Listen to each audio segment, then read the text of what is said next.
Voici l'entrée monumentale de l'exposition universelle de Liège de 1905. Elle se trouvait en face du pont de Franier, dans le quartier des Vennes. L'exposition universelle et internationale de Liège a rassemblé une quarantaine de nations et a réuni plus de 7 millions de visiteurs, soit l'équivalent de la population de la Belgique à cette époque. Les travaux réalisés pour accueillir cette exposition ont changé la physionomie de la ville. Des cours d'eau ont été rectifiés, des ponts ont été construits pour relier les différents sites de l'exposition, des quartiers entiers sont sortis de terre après l'exposition. Ces constructions et ces aménagements profitent encore à Liège plus d'un siècle plus tard. Les expositions universelles sont nées au milieu du 19e siècle et sont toujours organisées régulièrement au 21e siècle. Des réalisations architecturales remarquables témoignent encore aujourd'hui, à travers le monde, du passage de ces grandes manifestations. La Tour Eiffel a été construite pour l'Exposition universelle de Paris de 1889. Avec ses 324 mètres de haut, c'était alors le plus haut bâtiment du monde. L'Atomium, construit pour l'Exposition universelle de Bruxelles de 1958, est la représentation d'un cristal de fer agrandi 165 milliards de fois. En dehors de l'Europe aussi, les expositions universelles ont été l'occasion d'imaginer et de construire des monuments hors normes. Le Space Needle, en français l'aiguille de l'espace, avait été construite pour l'exposition universelle de 1962 à Seattle. Le profil de cette tour d'observation en forme de soucoupe volante est encore utilisé aujourd'hui comme une des identités visuelles de la ville. C'est aussi le cas de la Biosphère de Montréal, qui a abrité le pavillon des États-Unis lors de l'exposition universelle de 1967. Ces grands événements avaient pour ambition de présenter des réalisations d'un intérêt mondial et de partager des innovations susceptibles d'être au service de tous. C'est cette idée d'universalisme aussi, qui est une espèce d'utopie qui est née au milieu du 19e siècle, quand on a commencé à faire les premières expositions, après 1850, qui est l'idée que la science et la technique peut tout. On est dans un monde qui va changer grâce à la science et à la technique, et pour ça, il faut rassembler l'ensemble des connaissances et des avancées technologiques en un lieu et dans un moment précis, qu'est l'exposition universelle, et c'est ce qui fait son succès. Les gens viennent voir ce qui se fait de mieux, le top de la technologie internationale, et avoir une vision de leur futur, en réalité, à travers la vision qu'ils ont dans l'exposition universelle. C'est le début de tout sur lequel nous vivons toujours aujourd'hui. C'est effectivement les premières voitures, les tout premiers avions, c'est le téléphone, c'est le cinéma. Donc toutes ces technologies qui vont faire le XXe siècle, très rapidement vont évoluer à la vitesse de l'éclair, et les gens viennent voir ça, parce qu'ils ne peuvent pas le voir dans la ville dans laquelle ils habitent, même si c'est une ville importante. Au milieu du 19e siècle, la Belgique était considérée comme la seconde puissance économique et industrielle du monde, derrière le Royaume-Uni, une place qu'elle occupait grâce notamment à son industrie lourde, à ses sites sidérurgiques et à ses exploitations minières. Liège est un des fleurons, peut-être le plus beau fleuron de l'époque, avec Charleroi. La Flandre est encore très, très agricole à ce moment-là et n'a pratiquement pas d'industrie. C'est un peu lié au port d'Anvers et dans la région anversoise. Mais sinon, Gand, Bruges, les deux Flandres, le Limbourg, tout ça est encore très peu développé, en somme. Entre 1850 et 1900, une douzaine d'expositions universelles ont été organisées dans le monde.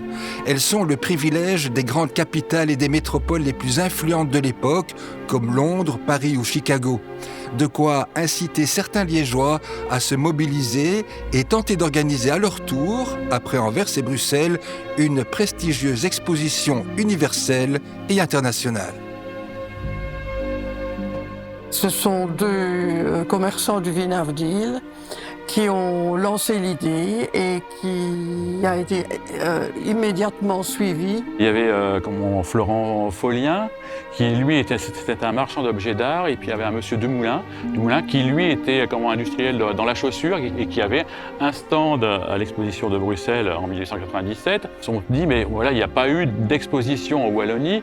Les expositions qu'il y a pu y avoir en 1894 à Anvers ou celle de 1897 à Bruxelles, elles n'auraient pas pu se faire sans la participation wallonne également. Donc ça serait bien d'avoir une exposition sur Liège. C'était vraiment aussi important pour les acteurs liégeois que Liège puisse aussi se montrer, s'exposer aux yeux du monde. On dit que ça s'est passé autour d'une table aux Vénitiens, qu'ils se sont dit « et pourquoi pas, on se lance ». Oui, c'est peut-être une légende urbaine, mais en tout cas c'est ce que l'on dit habituellement.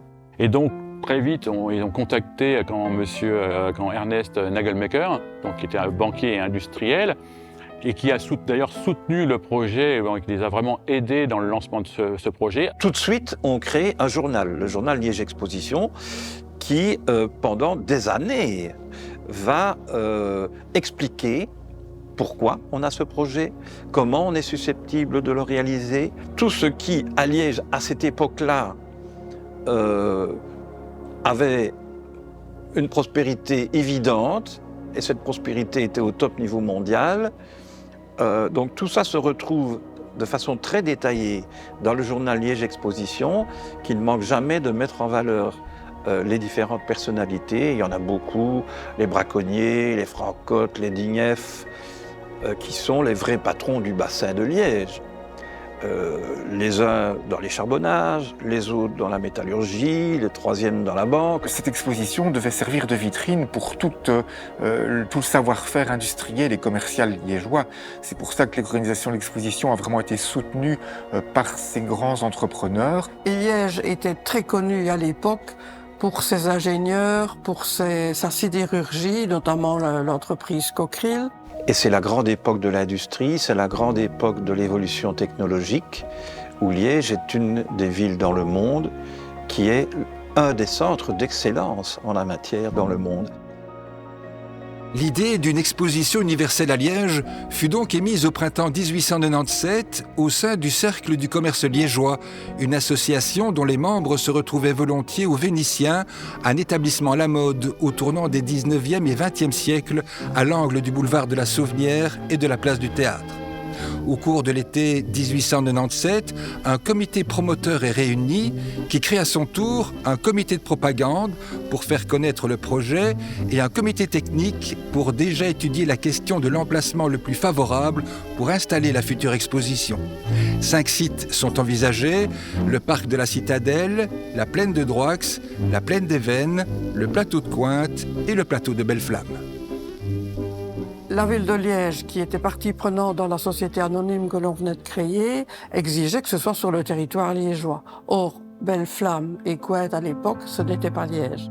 Donc, on a en gros retenu deux sites préalables, Droix et les Vennes. Ce site de l'ensemble Vennes-Fétines était relativement proche des gares existantes. Donc la gare des Guillemins, mais il y a aussi la gare du Londeau, qui était une grande gare de voyageurs à l'époque. Donc on était à quelques centaines de mètres des sites. La présence de gares à proximité est un atout pour le site des Vennes.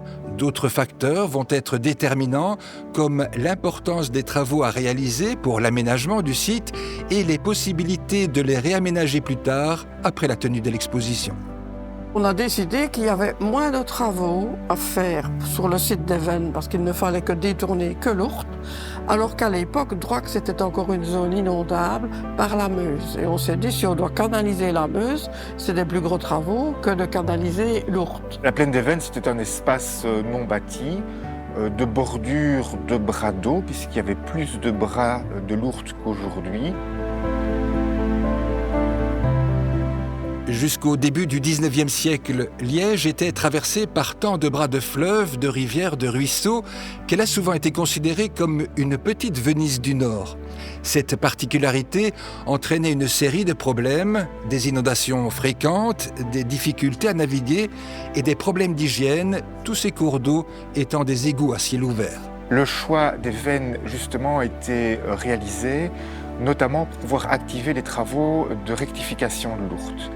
Et donc là, en fait, c'est la poursuite de projets qui avaient été initiés dans le centre-ville dès le début du XIXe siècle et qui s'inscrivent dans une volonté vraiment de mettre Liège à l'abri du risque d'inondation.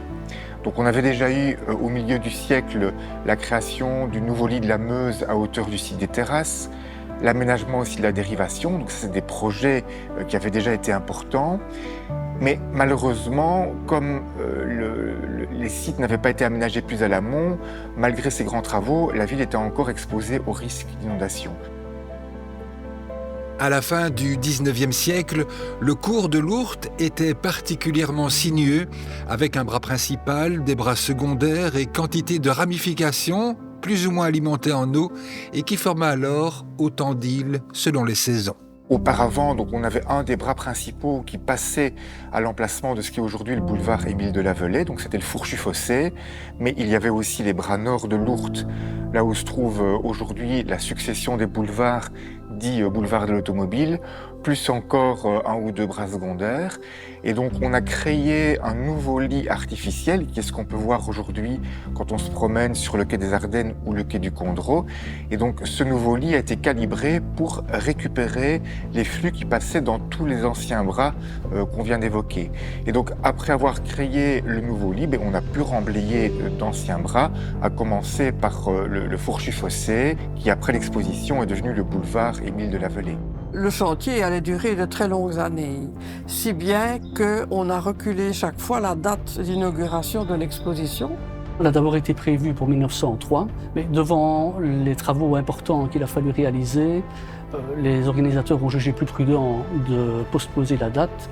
Et je trouve qu'on était à proximité de 1905 et donc que ça pouvait coïncider avec le 75e anniversaire. 75e anniversaire de la Belgique, si bien que sitôt qu'on a décidé que c'était 1905, Léopold II a vraiment mis son poids, si vous me pardonnez l'expression, dans la balance.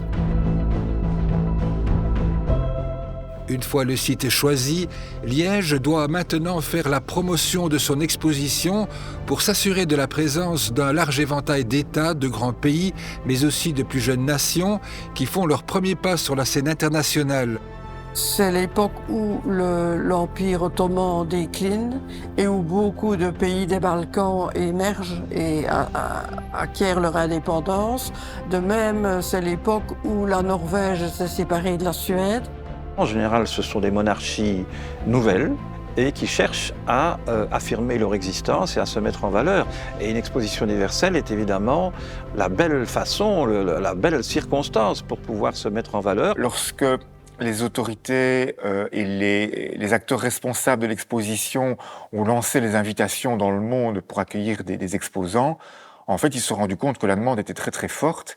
Et donc c'est pour ça qu'ils ont réservé la Plaine des Vennes pour les exposants industriels, mais il a fallu aménager d'autres terrains pour d'autres composantes de l'exposition. Pour accueillir tous ces invités, l'exposition universelle et internationale de Liège doit s'étendre sur plusieurs sites séparés par la Meuse, le canal de l'Ourthe ou la dérivation. Il faudra jeter des ponts pour permettre les flux de circulation des visiteurs d'un site à l'autre. Le pont de Franier, le pont de Fétine et le pont Passerelle-Mativa, pont qui existe toujours. Parmi ces ponts, le plus décoré était le pont de Franier, qui a vraiment été conçu comme une des portes d'entrée de l'exposition, lui-même d'ailleurs influencé par le modèle du pont Alexandre III à Paris, qui avait été construit quelques années plus tôt pour une exposition universelle à Paris. La structure métallique vient de chez Cockerill et pour la partie décorative, c'est l'architecte de Manny qui a demandé au sculpteur Victor Rousseau, qui était déjà célèbre à l'époque, de créer une décoration. Et cette décoration de déesses et de dieux mythologiques pas très habillés, pour ne pas dire tout nus, a particulièrement choqué le parti catholique qui était à l'époque au pouvoir. Et il y a eu vraiment une polémique. À un moment donné, le gouvernement a dit qu'il ne payerait pas. Et finalement, les catholiques se sont inclinés et ont accepté de payer la décoration à la limite pornographique, comme on disait à l'époque, de Victor Rousseau.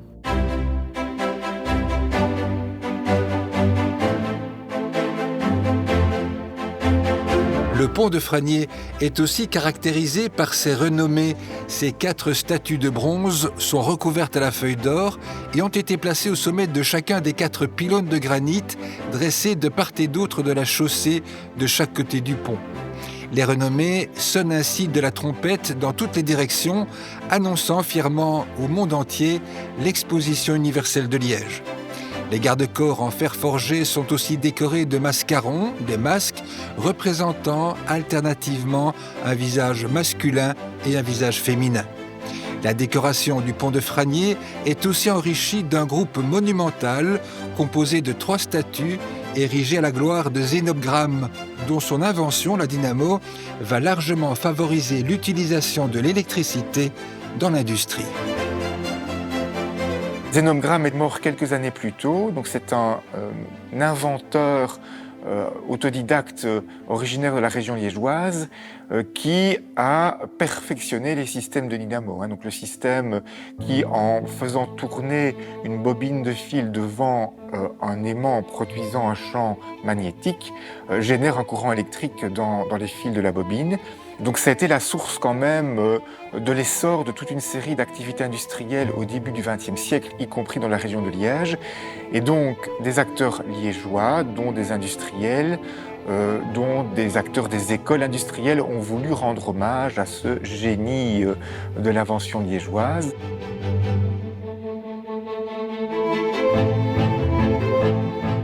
Autre vestige de l'exposition universelle de Liège, la passerelle Mativa.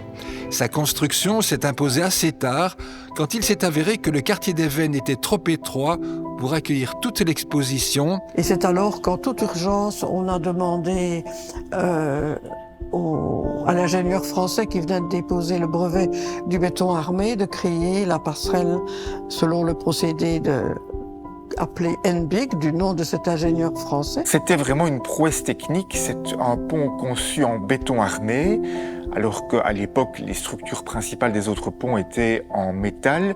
Le béton armé était nouveau et encore un peu expérimental. C'était le premier pont sans pile qui avait été construit. Et les gens n'osaient pas passer dessus au début. Il a fallu qu'on leur explique qu'ils ne prenaient aucun risque de passer sur un pont qui avait un tablier aussi mince. Plusieurs personnalités à l'époque, en 1905, n'ont pas osé traverser avec leur véhicule cette passerelle parce qu'elle semblait trop légère. Et ils avaient bien tort parce que quand les Américains sont venus à la Libération en 1944, ils ont transformé le parc de la Bovry en centre de rassemblement pour les véhicules blindés. Tous les blindés sont passés sur le pont NBIC. Donc c'est bien la preuve que ce pont avait été savamment calculé. À Liège, comme ailleurs, l'exposition universelle a laissé un héritage architectural et urbanistique important qui va bénéficier à la population pendant plusieurs décennies. Quand on prépare une exposition comme ça, on va changer la physionomie de la ville, on va changer les infrastructures, on va créer de nouveaux réseaux de circulation, des nouveaux réseaux de transport. Et en fait, c'est pendant des décennies qu'on va profiter de tout ça.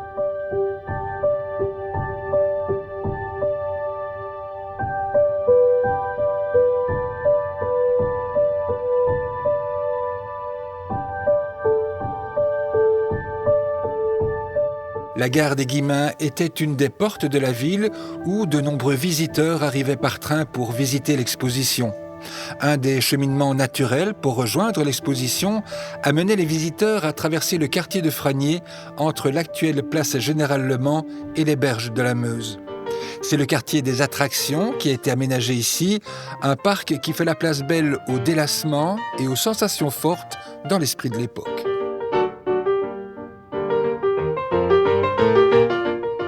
Ce qu'on appelle aussi souvent les attractions américaines. Donc ce titre-là attire du monde. Et effectivement, les aéroplanes, c'était un manège qui devait procurer certaines sensations, puisque bon, c'était quand même des petits avions qui étaient soutenus par des cordes ou des chaînes, et ça tournait, donc ça s'envolait légèrement, donc ça procurait quand même pas mal de sensations.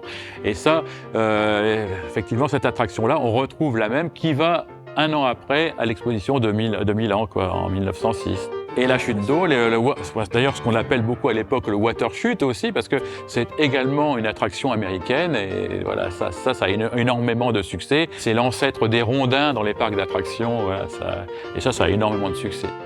Il y avait également un grand site de spectacle qu'on appelait les arènes liégeoises, et puis aussi ce qui était la réalité de l'époque, qu'on voit aujourd'hui de manière un petit peu plus critique, un village sénégalais, ce qu'on appelle aujourd'hui une représentation de zoo humain. Donc ça faisait partie aussi des dynamiques de l'époque. Les villages de nègres, entre guillemets, comme on disait à l'époque, étaient très courus. Donc toutes les grandes expositions universelles ont eu un village. Je crois qu'à l'époque, on n'a pas choisi un village congolais à Liège parce qu'il y avait beaucoup de polémiques avec la politique de Léopold II, et on a trouvé plus simple de prendre un autre pays. Et on a demandé aux Français plutôt d'organiser le village sénégalais plutôt qu'un village congolais. Et alors, ce qui est assez pittoresque, et assez, à mon point de vue, enfin à notre point de vue maintenant du XXIe siècle, assez raciste, c'était considéré comme une attraction. Donc ce n'était pas dans l'exposition, c'était au parc d'attractions de Franier. On leur demande de faire des choses de la vie courante. Bon, on les voit prier à la mosquée, souvent on construit une mosquée. C'est souvent associé à un plan d'eau, donc on demande aux enfants d'aller sauter dans l'eau, donc ça plaît beaucoup aux visiteurs. Voilà, c'est vrai qu'il n'y a pas encore tellement d'Africains dans les rues de Liège ou dans les rues de Paris à cette époque-là, et c'est vrai que c'est quelque chose qui attire toujours. En général aussi, il y a des mariages qui se déroulent, parce que bon, ils continuent à vivre leur vie. Voilà, il y a des mariages qui se déroulent, et ça donne l'occasion de suivre un peu leur rythme, leur façon de vivre. Voilà, il y a des naissances quelquefois aussi. Voilà, il y en a eu à Liège. Il y en a eu, oui, non, mais il y a à chaque fois. C'est quand même des expositions qui durent 6 mois de toute façon, exposition universelle. Donc voilà, il y a de quoi avoir des naissances. La plaine de Franier, qui était une des portes de l'exposition, rassemblait donc des attractions et des activités de divertissement. Pour traverser la Meuse, les visiteurs pouvaient alors emprunter le tout nouveau pont de Franier. Celui-ci donnait accès à la pointe de l'île des Aguesses, à la confluence du fleuve et du nouveau canal de l'Ourthe. Les bâtiments actuels ont été construits bien après l'exposition. À l'époque, le site abritait le Vieux Liège. Le quartier, fabriqué de toutes pièces en quelques mois, présentait des constructions provisoires faites de structures de bois et de plâtre. Le but, plonger les visiteurs dans l'ambiance d'un quartier imaginaire d'autrefois, avec des reconstitutions de bâtiments emblématiques ou historiques, remarquables ou pittoresques.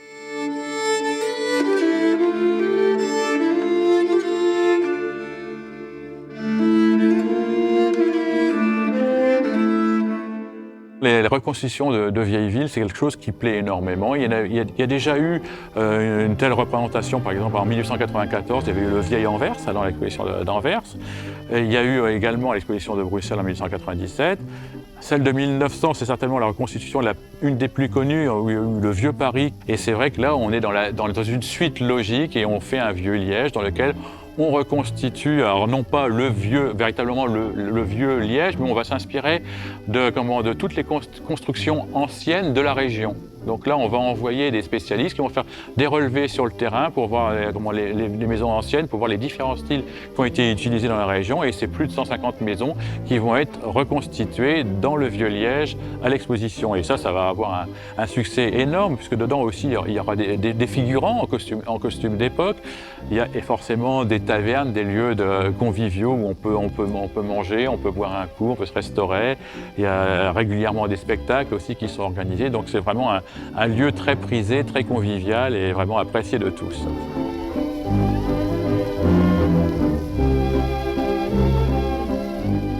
Liège doit au moins une partie de sa richesse à l'importance de son industrie, qu'elle soit sidérurgique ou charbonnière. Les premières choses qu'on voit quand on débarque à Liège à ce moment-là, ce sont les cheminées, effectivement, les terrils, les grandes industries étalées le long de la vallée et les belles fleurs des charbonnages. Tout ça va susciter un intérêt industriel, bien sûr, mais aussi touristique. Et c'est probablement la raison pour laquelle on va créer dans le quartier du Vieux-Liège une fosse houillère, une reconstitution d'un charbonnage visitable par tout un chacun, en toute sécurité évidemment, et sans les désagréments d'une visite dans un vrai charbonnage. On leur donne un tissu pour se protéger. On reconstitue une descente dans une cage de mine qui fait tout au plus quelques mètres. On ne descend pas sous terre. Et puis, arrivé dans cette fausse galerie, on reconstitue les différentes étapes de production du charbon, donc de l'abattage au transport, avec au milieu une pause bien utile pour se désaltérer dans une grotte reconstituée également, où des dames déguisées en hiercheuses vous servent divers rafraîchissements.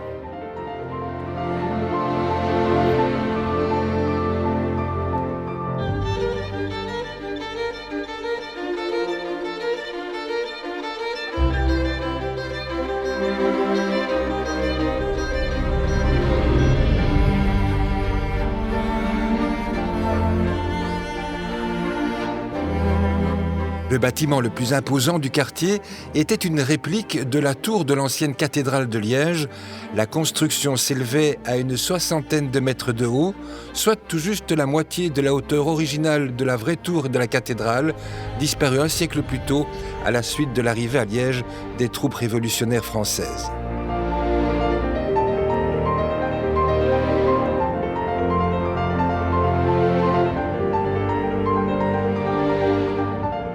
Après avoir visité le quartier du Vieux-Liège, les visiteurs vont emprunter le pont de Fétine, construit au-dessus du nouveau canal de l'Ourthe pour gagner la plaine des Vennes, le domaine de l'industrie et du commerce.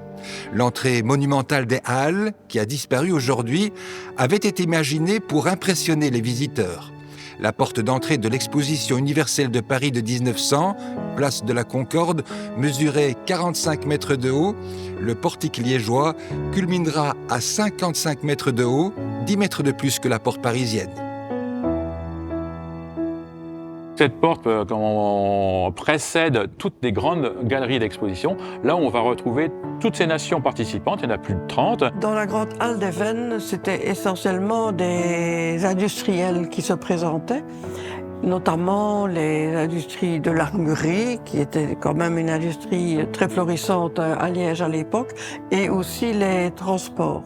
Il faut dire que la société John Cockerill était très présente, c'était elle qui avait le plus grand stand. Tout ça va faire partie de grandes galeries d'exposition, et d'ailleurs, tous les produits qui vont être présentés vont concourir dans ces classes et vont être primés à la fin. Donc ça, c'est quelque chose qui motive aussi au niveau des participations, puisque participer pour une entreprise, participer à une exposition universelle, ça coûte très cher. Et donc, il faut quand même qu'il y ait quelque part un retour sur investissement. Et ce retour sur investissement, c'est de pouvoir communiquer après l'exposition, justifier qu'on a été primé, que nos produits sont excellents. Donc, c'est pour ça qu'on retrouve sur nombreux produits manufacturés. Par exemple, il y a une certaine marque de whisky qui était présent à l'exposition de Liège 1905. Et c'est toujours marqué sur l'étiquette, primé à l'exposition de Liège 1905. Donc voilà.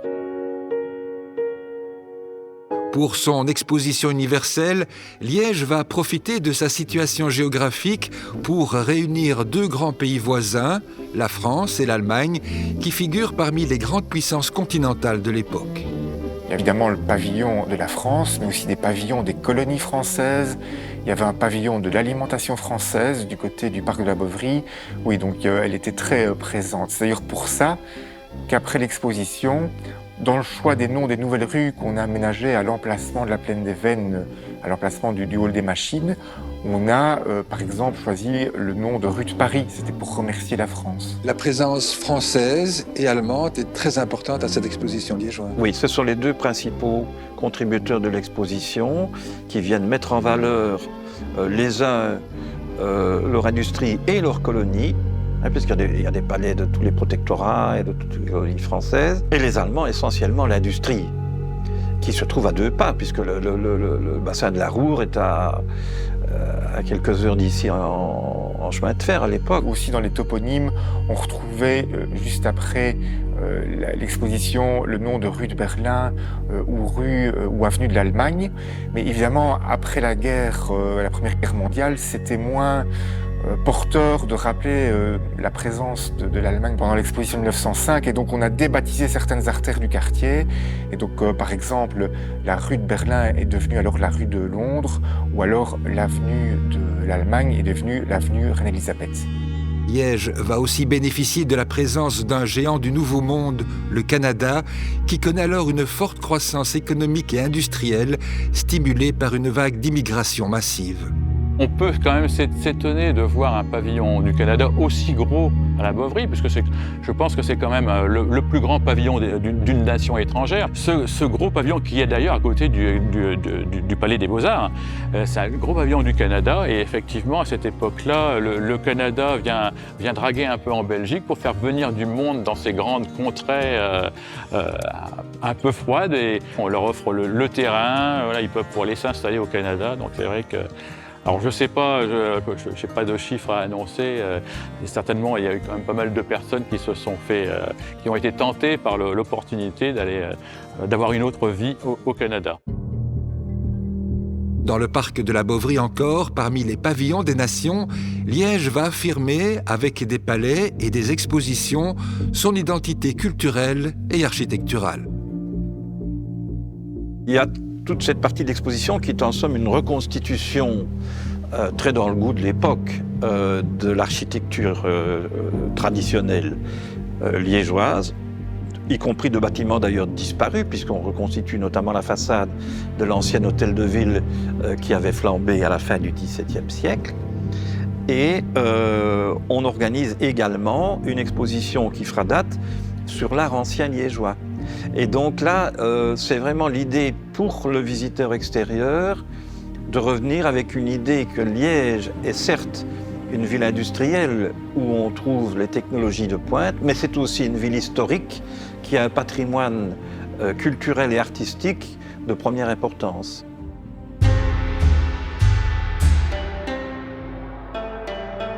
L'art et la culture des pays de l'Orient sont très à la mode au début du XXe siècle, et l'exposition de Liège comptait bien satisfaire les attentes de son public en la matière. Dans le parc de la Bovary, c'est la tour chinoise qui permet aux visiteurs de grimper les 6 étages de la pagode. Sur la plaine des Vennes, c'est tout un quartier dédié à l'Extrême-Orient qui était exposé à la curiosité des promeneurs.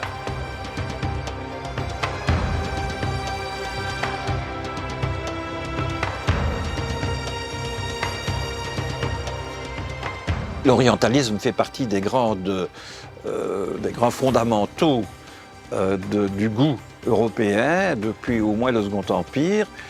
Et cette tendance n'est toujours pas arrêtée en 1905. Elle durera d'ailleurs pratiquement jusqu'à la Seconde Guerre mondiale. Alors là, on va dire que c'était un peu édulcoré. Voilà, c'était pas toujours forcément des natifs du pays qui représentaient l'Extrême-Orient. Un assemblage de boutiques et de théâtres orientaux dans lesquels on pouvait découvrir des fakirs, des démonstrations de derviches tourneurs ou de dresseurs de serpents. Et donc ça nous donne une architecture extrêmement bigarrée au fur et à mesure de la visite de l'exposition. Vous passez du pavillon de la Tunisie qui est dans un style mauresque évident, au pavillon de la Bulgarie, qui est la restitution d'une architecture vernaculaire dans un pays d'Europe de l'Est. Donc vraiment, c'est quelque chose qu'on ne verrait plus, et d'ailleurs qu'on n'a plus vu dans les expositions modernes, comme par exemple l'exposition de Paris en 1937 ou l'exposition de l'eau à Liège en 1939, qui, au contraire, là, fait appel à l'architecture la plus contemporaine. Tandis qu'en 1905, on est toujours on raconte une histoire aux visiteurs.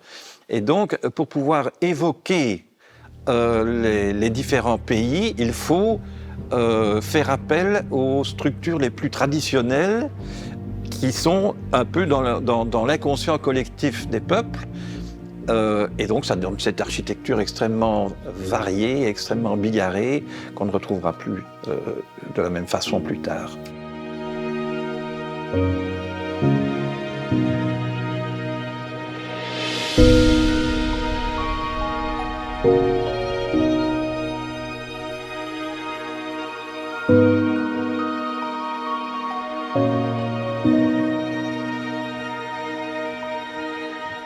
Dans le parc de la Bovrie se trouve le seul bâtiment qui a été conçu pour survivre à l'exposition, le Palais des Beaux-Arts de Liège, dont l'architecture est inspirée du petit Trianon de Versailles. En dehors des ponts, toutes les constructions de l'exposition de 1905 étaient destinées à disparaître. On a seulement le pavillon des Beaux-Arts qui a été maintenu et qui était destiné à rester un site culturel pour la ville de Liège. Tous les autres bâtiments étaient conçus sur des structures, armatures métalliques et des décors qui semblaient extrêmement prestigieux, mais qui étaient vraiment des décors, comme je le disais tout à l'heure, en carton-pâte, et qui ont été démontés après l'exposition. Souvent, au moment de la conception de ces charpentes en bois, de toutes ces constructions-là, on pense à après, et souvent, toutes ces structures en bois sont déjà revendues avant d'être construites. Et donc, à chaque fois, lorsque l'exposition est terminée, le dernier jour, le lendemain matin, déjà, on a des carrioles qui attendent à l'entrée de l'exposition pour récupérer les matériaux qu'ils ont achetés. Parmi les pavillons du parc de la Bovrie, on peut citer, au chapitre des curiosités, les couveuses de nouveau-nés prématurés. Des bébés nés avant terme étaient ainsi exposés dans leur boîte de protection. À une époque où la mortalité infantile était encore très importante, ce genre d'invention pouvait susciter bien des espoirs et donc aussi l'intérêt d'une part du public. À proximité du Palais des Beaux-Arts, le long de la Meuse, un grand pavillon était consacré à la femme. Signe des temps, ce palais était également consacré à la dentelle. C'est très indicatif de l'époque aussi quand même, parce que certes, la femme vit toujours sous la férule de l'homme à ce moment-là, ne fût-ce que juridiquement parlant. On est encore dans un code civil qui n'a pas été modifié depuis Napoléon à ce moment-là. Mais les arts de la femme ont été bien mis en valeur. Évidemment, c'est une vision extrêmement traditionnelle de la chose, au travers de la couture, au travers de la mode, ce genre d'éléments. On n'est pas du tout, évidemment, encore à ce moment-là dans la vision émancipatrice de la femme, bien entendu.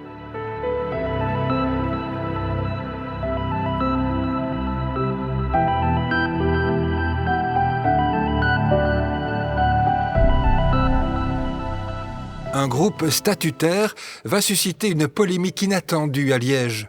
Le faune mordu, réalisé par le sculpteur Jeff Lambeau.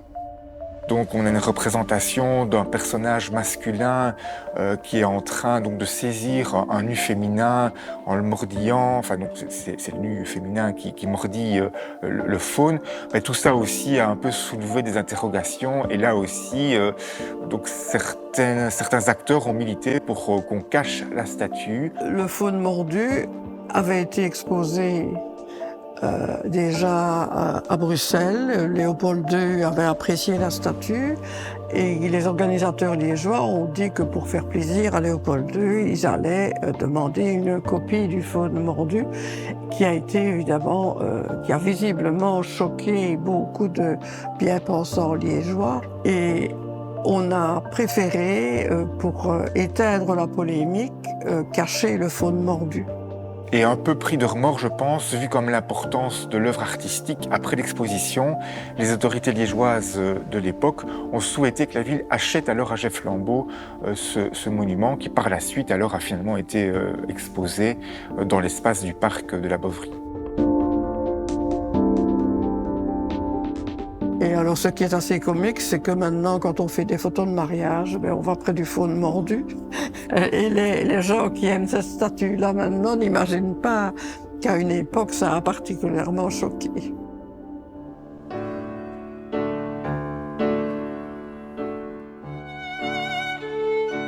Dernier quartier à avoir accueilli l'exposition liégeoise de 1905, le plateau de Cointe. L'exposition sera l'occasion d'aménager la plaine sportive où seront proposées différentes épreuves et exhibitions comme les démonstrations d'aérostiers à bord de leurs ballons. Le parc public de Cointe a par ailleurs abrité plusieurs pavillons d'horticulture et des serres provisoires pour les espèces plus fragiles. C'est aussi pour accueillir cette exposition qu'a été aménagé un boulevard en corniche autour de Liège, un boulevard qui prendra le nom de Cléyer, bourgmestre de Liège de 1900 à 1921.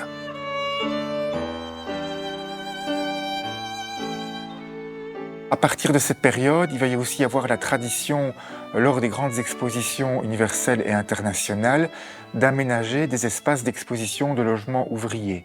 Donc c'est l'idée de montrer ce qu'on peut faire de mieux en termes de logements ouvriers.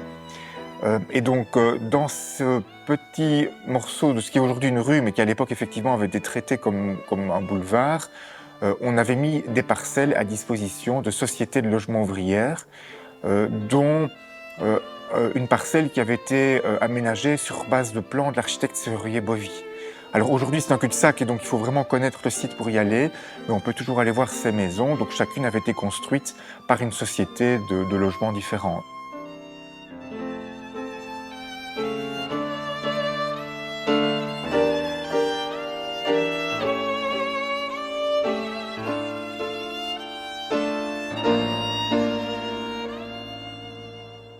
L'exposition universelle de Liège a été visitée par plus de 7 millions de personnes, des Belges, des Liégeois, des Belges, mais aussi beaucoup d'étrangers, ce qui est une réussite parce qu'ils ont dépassé en nombre de visiteurs les expositions d'Anvers et de Bruxelles qui avaient eu lieu quelques années avant. Donc l'exposition universelle de Liège est un véritable succès. Plus de 7 millions de visiteurs, c'est l'équivalent de la population belge en 1905. Face à cet afflux continu de Belges et d'étrangers, Liège va faire preuve d'ingéniosité pour renforcer ses capacités d'accueil hôtelier. Il y a eu tellement de visiteurs que les hôtels qui existaient à l'époque à Liège n'ont pas été suffisants et qu'on a dû créer un comité du logement qui a demandé à des personnes qui avaient des maisons avec des chambres supplémentaires d'accueillir des visiteurs et de servir le petit déjeuner. Et ça a été catalogué, il y avait un inventaire officiel et c'était catalogué, donc le prix était fixé en fonction de la catégorie, de la manière dont on servait le petit déjeuner, la manière dont le lit était fait ou installé. Donc il y a eu un véritable engouement pour recevoir les visiteurs à Liège. Les gares ferroviaires ont joué un rôle majeur pour l'accueil des visiteurs de l'exposition. La gare des Guillemins, construite en 1863 sur le modèle de la gare de Paris-Est, sera embellie et agrandie pour l'exposition de 1905, avec notamment une augmentation du nombre de voies et de quais. La gare du Londeau était une gare terminus. Les visiteurs pouvaient y descendre pour rejoindre l'entrée du côté du parc de la Bovry. Une section de ligne ferroviaire permettait aussi de se rendre directement au cœur de la plaine des Vennes, où 2 arrêts avaient été créés, une halte royale pour les invités d'honneur et une autre pour le public. La gare du Palais allait accueillir pour sa part les voyageurs qui devaient descendre dans le centre-ville, par exemple pour gagner leur hôtel ou pour visiter le cœur historique de Liège. Le petit bâtiment de briques et de bois qui faisait office de gare jusque-là va laisser place à un tout nouveau bâtiment érigé dans un style néo-gothique.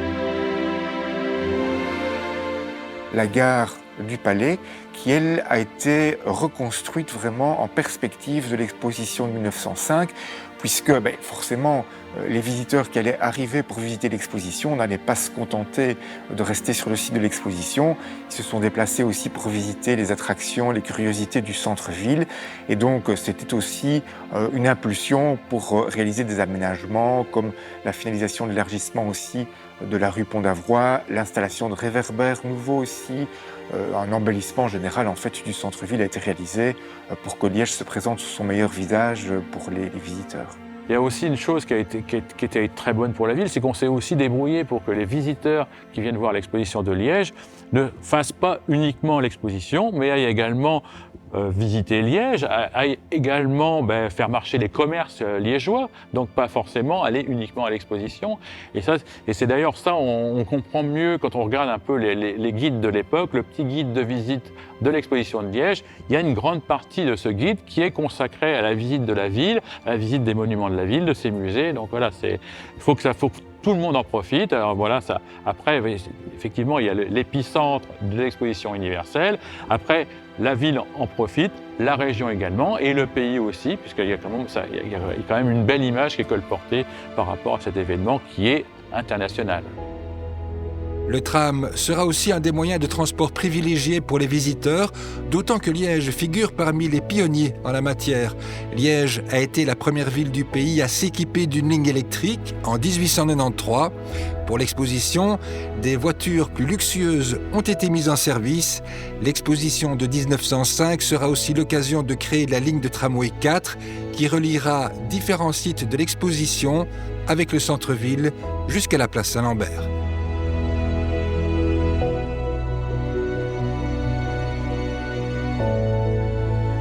L'exposition a été inaugurée le 27 avril 1905. Elle fermera ses portes un peu plus de 6 mois plus tard, le 6 novembre. Cette grande manifestation internationale a été l'occasion pour 38 pays de s'y présenter. Une participation remarquable, si on veut bien considérer qu'à cette époque, il y avait 78 États souverains dans le monde contre près de 200 aujourd'hui.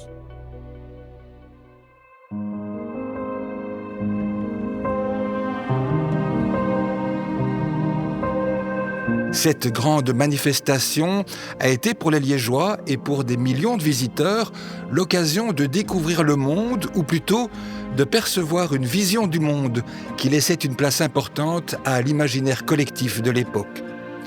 Elle a été aussi le reflet des mentalités de l'Occident et d'une partie du monde à un moment de son histoire, des mentalités qui ont depuis largement évolué, qu'il s'agisse de la place des femmes dans la société ou du regard porté sur les personnes originaires des continents lointains comme l'Afrique ou l'Asie. S'il n'était pas possible pour les visiteurs d'un jour de parcourir tous les sites, tous les pavillons, toutes les allées de l'exposition, 120 années plus tard, il n'est pas non plus possible de faire ici, en moins d'1 heure, le tour exhaustif de cette manifestation hors norme.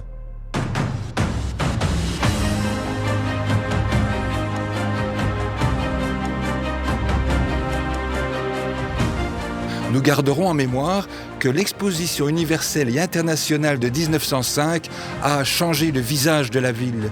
Des cours d'eau ont été rectifiés, des ponts et des boulevards ont été construits et des quartiers entiers sont sortis de terre après l'exposition. Ces constructions et ces aménagements sont un héritage dont Liège profite toujours 120 années plus tard. En 1905, Liège était à son apogée, au cœur d'un pays qui était une des puissances économiques mondiales. L'exposition universelle reste la plus grande fête organisée au XXe siècle, à Liège, avec un succès de foule qui n'a, depuis lors, jamais été dépassé.